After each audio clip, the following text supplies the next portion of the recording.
Welcome to Sundays with Vladimir. A lot of people lately were asking questions about me growing up in Ukraine, coming to Canada, living in Canada, my childhood. Who wants to know that? Cringe. And a lot more questions. So in this video, I wanted to smash them all together and answer all of these questions, not separately, but in one video titled Story of My Life. I hope it's not gonna be boring and I hope it'll be entertaining. And also, I didn't prepare, I didn't rehearse. I might forget some stuff, I won't talk about some stuff, but let's see how it goes. And let's see if it'll be any good. And also guys, I want to mention that if you're waiting for me telling you how horrible it was living in Ukraine, it was a disaster, 90s, horrible, nah. It was okay. Imagine a European country, it's probably like that, but economy is a little bit worse. By a little bit, I mean a lot worse. And yeah, it's normal European city, in my opinion. I don't know, we didn't have a lot of weird shit going on. So basically guys, I will start before I was born. My mom for some reason decided to give me birth not in the city they lived, but to go to her parents and give me birth there. So basically I was born in a city Kremenchuk, which is right in the center of Ukraine, and very shortly after that she came back home with my father to the city Kharkiv, and that's the city I grew up in. Kharkiv is the second biggest city in Ukraine. It has population over 1 million people. We have subway, we have a lot of parks, we have a lot of students, a lot of universities, a lot of immigrants too. I was born on 7th of February 1994, which makes me 26 years old. I don't remember a lot of my first 3 years of my life, but my mom told me that I was a quiet baby, and when I was baptized in a church without consent, I was very quiet. All the kids were crying, yelling, and I was just lying, looking around. There is a footage. I went to kindergarten before school where we were studying some English, and that's where I started learning some English. But it's just basic, some dog, cat, whatever. I don't have a lot of memories about that, unfortunately. I went to school when I was 6 years old. Usually, I think at a time, kids would go to school at 7 years old, but my parents gave me earlier because educational system was changing, so I would study 1 year more in school. And also my brother's teacher suggested to give me at 6 years old because I knew how to read. She basically said, the kid is smart, give him earlier. In hindsight, I don't think it was the greatest idea. Maybe it was, I don't know how my life would end up, but I was always the youngest. Always. I tried to remember if I knew anyone younger than me in my class or parallel classes, but whatever. For the first 5 classes, I went to school near our house. The number of the school was 163. Yeah, we have numbers for schools, which confuses my Canadian friends for some reason, that our schools are numbered. And during that time, thankfully, even before that, my parents hired English teacher to teach me English. I don't think it affected my accent because my brother's accent is horrible. Like when you're thinking about stereotypical Russian accent, that's my brother. And he also studied with a private teacher. Growing up, I didn't have a lot of stuff. My parents weren't rich, but we weren't poor as well, so it was okay. And in school, I was always quiet kid. I was never the trouble. I wasn't a nerd as well. I never had extremely good marks. I was an okay student, like meh, you know? After 5 first years, I went to another school and I studied there for 7th, 8th, 9th? Yeah, for 3 years. I don't think that was particularly good school, but after that school, I finally entered my adulthood. At 14 years old, I transferred to, how do you call it? Lyceum? It was basically the final 2 years of school, and those years were thinking about it right now, probably the best years of my life. I was 14, 15, 16 years old. The school was downtown of my city. In that school, I met my best friend and also a couple friends with whom I still talk and text once in a while. And the thing about that school was that it was attached to the university, Kharkiv National University of Construction and Architecture. So most of the people who studied in the school were entering the university after. At the time, I don't know how it's now, at the time we were graduating high school at 16 years old, or at least I was 16 years old. Maybe some of my friends were 17, but I was 16 years old. And in 2010, I enrolled into Kharkiv National University of Construction and Architecture. And my major, for some reason, I think because I thought it would be easy to study it, it was organizing gas deposits. Let it sink in for a second. Organizing gas deposits. Why? Don't ask me. Don't ask me. I don't know. At some point, I just realized that it's not mine, but I still studied 5 years, 4 years bachelor degree, 1 year we had specialist. It's sort of like master's degree, but not really. A lot of things were happening over those 5 years of university. It's so bizarre to thinking about it because it was a long time ago. It's been more than 5 years since I graduated university. And I was studying in my group with my best friend who still works kind of in the industry. And by the way, during the university, I remember I didn't study English at all. I only started studying English again during the 4th year because we had to prepare for a master's degree. We had to pass the exam. And during the 4th year, I remember I started having the thoughts that after graduation, I want to move somewhere, not to travel, but move to another country, at least for half a year. At least for half a year. And I remember the day I was telling it to my friend. We were sitting on a bench and I mentioned him that, you know, I want to move somewhere for at least half a year after graduation. And he said, what about Canada? And I thought, Canada? Must have been cold. Canada?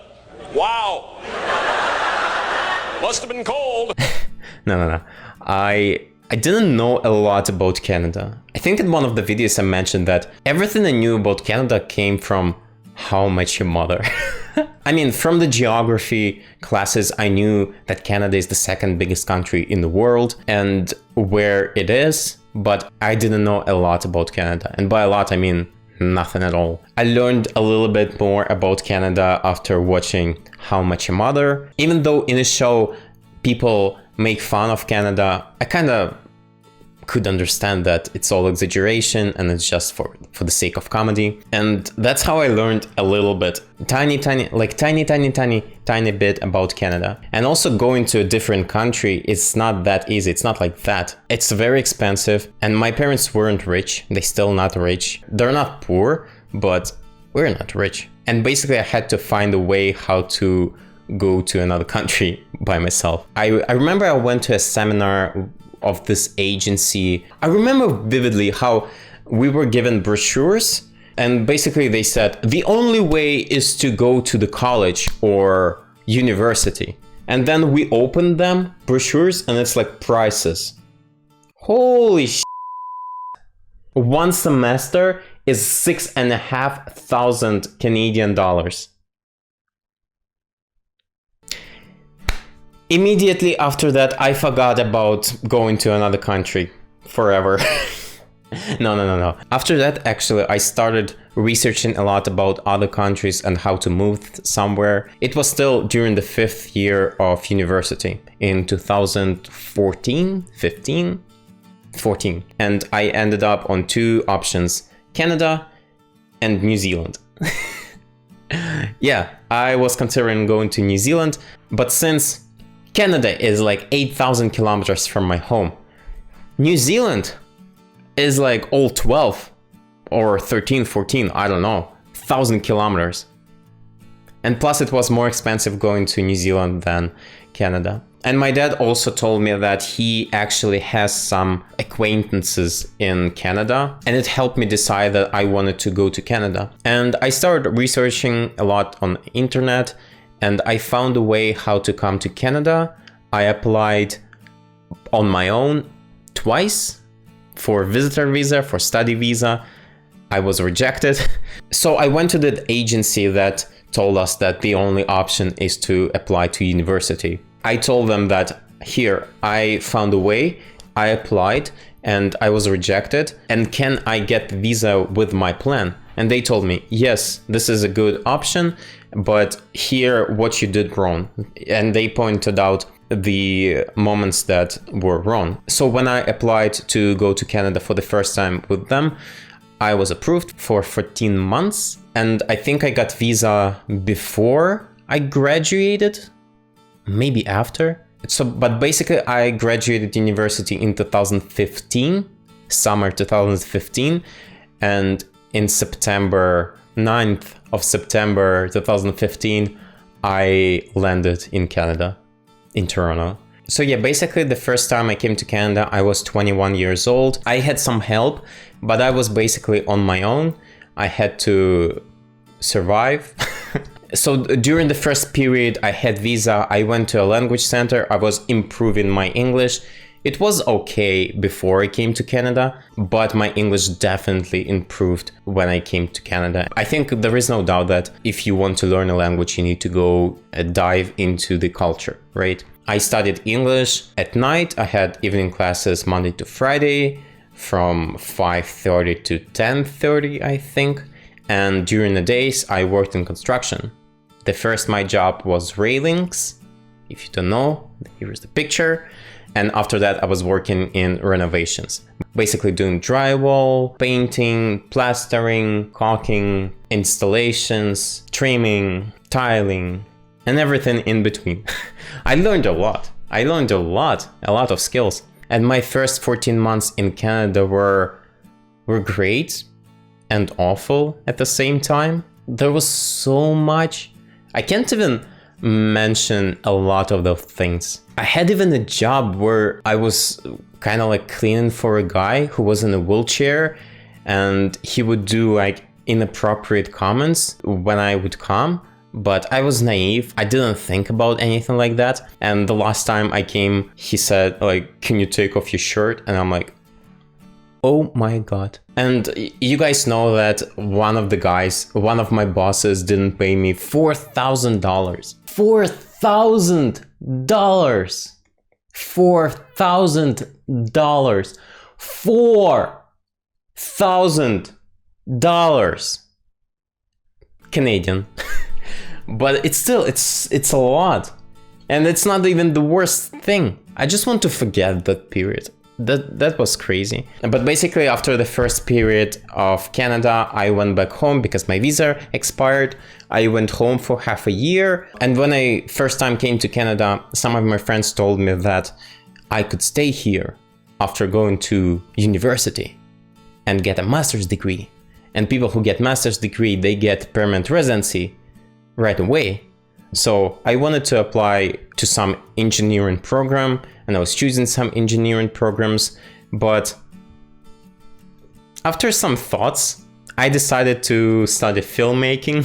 I knew that 2 years of college would give me 3 years of work permit, and I applied to Sault College, which has 2-year film program. I got in, and my visa expired in the beginning of 2017, and I went back home to Ukraine, even though I had invitation from college.